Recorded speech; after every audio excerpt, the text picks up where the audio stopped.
آپ یہ تصویر دیکھ رہے ہیں، اس تصویر میں دیکھیے اس کے پاس دونوں ٹانگیں نہیں ہیں، پھر بھی وہ بھاگ رہا ہے۔ آپ یہ تصویر دیکھ رہے ہیں، بہت ضعیف ہے، پھر بھی وہ چیز سیل کر رہا ہے۔ آپ یہ تصویر دیکھ رہے ہیں، ایک ماں اپنے بچے کو بچانے کے لیے آخری حد تک کوشش کرتی ہے۔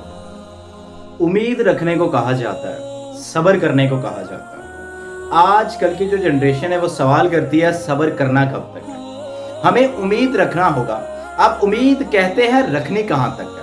نوجوان پوچھتے ہیں، نوجوانوں کا یہ ایک بہت بڑا سوال ہے۔ اگر گھر والے صبر کرنے کا کہتے ہیں تو وہ آخر پوچھتا ہے کہ صبر کرنا کب تک پڑے گا؟ کیا مجھے ہی صبر کرنا پڑے گا؟ کیا میں ہی رہ گیا ہوں صبر کے لیے؟ امید اور صبر۔ اب صبر آپ کو کب تک کرنا ہے؟ آج کیپٹن ارسلان آپ کو کہتا ہے کہ صبر تب تک کرنا ہے کہ آپ کو وہ منزل مل نہ جائے۔ اگر آپ کو بیشتر منزل نہیں بھی ملتی، آپ قبر میں بھی چلے جاتے ہیں تو ایک پرسکون زندگی لے کے جائیں گے، ایک اطمینان والی مطمئن زندگی لے کے جائیں گے۔ آپ کو یقین ہوگا کہ میں نے کوشش کی۔ اب آپ کوشش کر رہے ہیں، صبر کر رہے ہیں، اب آپ کو امید نہیں ہے منزل کی، اب آپ کو یقین نہیں ہے کہ مجھے منزل ملے گی، اور میں 100% کہتا ہوں آپ کو منزل نہیں ملے گی، چاہے آپ پہاڑ کو کھودتے رہے اور صبر کے ساتھ کھودتے رہے، روز آئیں کھودے، کسی سے شکوہ نہ کریں، کسی کو کمپلین نہ کریں، کسی سے ریکویسٹ نہ کریں، تب تک آپ کو بالکل منزل نہیں ملنے والی۔ آپ کو منزل کب ملے گی؟ جب آپ اس پر امید رکھیں گے، جب آپ اس پر یقین رکھیں گے، جب آپ اس پر توکل کریں گے، جب آپ اس کو مان لیں گے کہ میں کر سکتا ہوں۔ I can do it this work، میں اس کام کو کر سکتا ہوں۔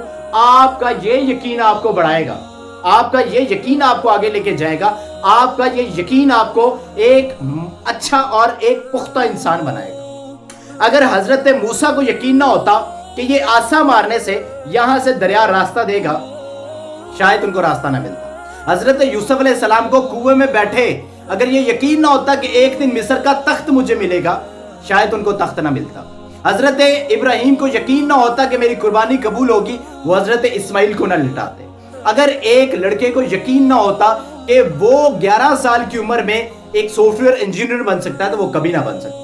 ایک لڑکے کو 17 سال کی عمر میں اگر پی ایچ ڈی کرنے کا یقین نہ ہوتا تو وہ 17 سال کی عمر میں کبھی پی ایچ ڈی نہ کر سکتا۔ اگر ایک لڑکے کو بھاگنے میں، دوڑنے میں اگر اسے یقین نہ ہوتا تو کبھی بھی وہ فتح نہ کر پاتا ریس۔ آپ کو یہ موٹیویشن اس لیے دی جاتی ہے کہ نہ تو یقین کے بغیر، نہ تو امید کے بغیر، نہ تو توکل کے بغیر، نہ تو صبر کے بغیر، نہ تو کسی اور اطمینانی سکون کے بغیر آپ کام کر سکتے ہیں، آپ اپنی منزل تک پہنچ سکتے ہیں، اور نہ ہی آپ ان کے بغیر کامیاب ہو سکتے ہیں۔ اللہ تعالیٰ فرماتا ہے کہ پہلے 2 پانی میں نے ایک جگہ پہ کھڑے کیے ہیں، ان کو تلاش کرو کہ وہ کھڑا کرنے والی ذات کون سی ہے۔ جب پتہ چل جائے اس پر یقین کر لو، امید رکھ لو، اس پر توکل کر لو، ایمان رکھ لو، اور سارا دماغ اس پر لگا دو۔ میں یہ چھوٹی چھوٹی باتیں، چھوٹی چھوٹی موٹیویشنل، چھوٹے چھوٹے ٹاپکس اس لیے لاتا ہوں کہ آپ کی زندگی بہتر ہو سکے، آپ کو وہ چیزیں مل سکے۔ آپ کے پاس کوئی سکل نہیں ہے، آپ کے پاس کوئی جاب نہیں ہے، آپ جاب لیس ہیں، سکل لیس ہیں، آپ کوئی بھی کام نہیں کر سکتے۔ آپ ایک ایسے انسان ہیں جسے کچھ آتا ہی نہیں، جسے اللہ نے وہ سمجھتا ہے کہ جسے اللہ نے خود ایک بیکار انسان بنا کر زمین پر بھیجا۔ میں کہتا ہوں کہ اللہ نے آپ کو بھی امام بنانا ہے۔ آپ میں صبر ہونا چاہیے اور امید ہونی چاہیے اور یقین ہونا چاہیے۔ اللہ آپ کو بھی امام بنائے گا۔